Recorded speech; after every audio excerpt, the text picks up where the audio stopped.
Naam, assalamu alaikum wa rahmatullahi wa barakatuhu once again. This is another type of al-maddu al-lazim, al-maddu al-fari'i, which we call al-maddu al-aridu lis-sukun. Al-maddu al-aridu lis-sukun. This type of maddu, it occurs when you want to stop at the end of a particular verse of the Quranic verse, or which mean at the end of a particular ayah. So and that the last letter in that word is take haraka. I think you know what I mean by haraka right by now.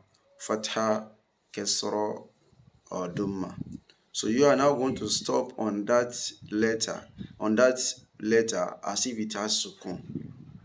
Remember a particular saying of Harab that I quoted before, that al-Arab la tabda'u bisukun wa la takif ala al-haraka. The Harab, they do not start their word with sukun. Why they do not stop on the haraka? So they used to stop on sukun.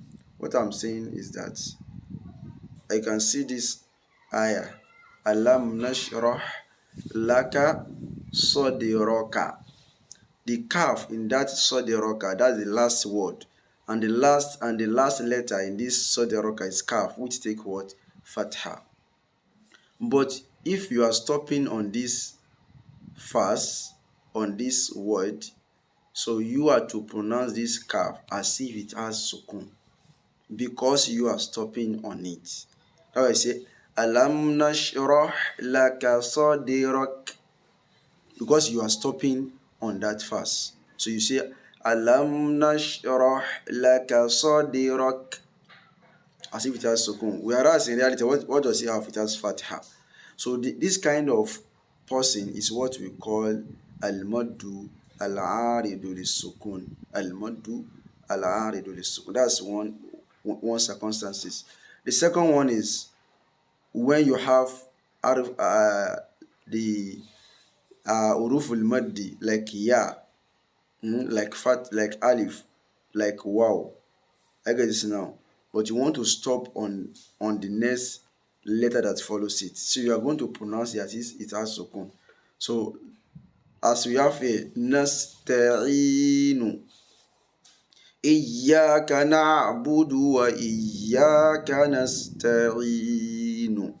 That's how how we could have pronounced it. But because you are stopping, we are going to pronounce this noun that has doma as if it has sukun. So that's why you hear people saying nasta'in, or mustaqim al-kitabi. Despite that this bar, it take what? Kesro. But we pronounce it as if it is sukun because we are stopping on that word. So this kind of mud is what we call al-maddu al-aridu lis-sukun. And this kind of mud can be pronounced in three ways.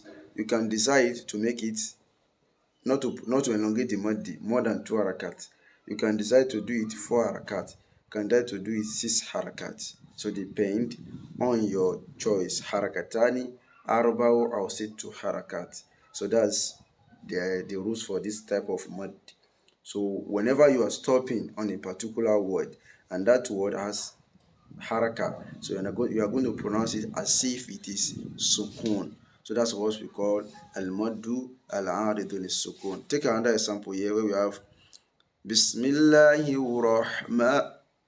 I'm sorry.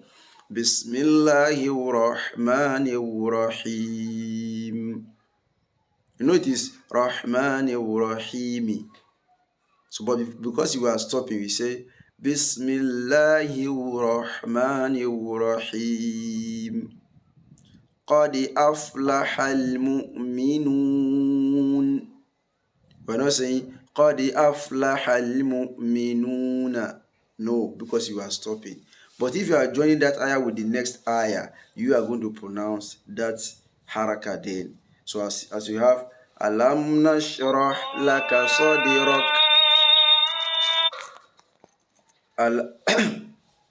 Alam nashrah laka sadraka.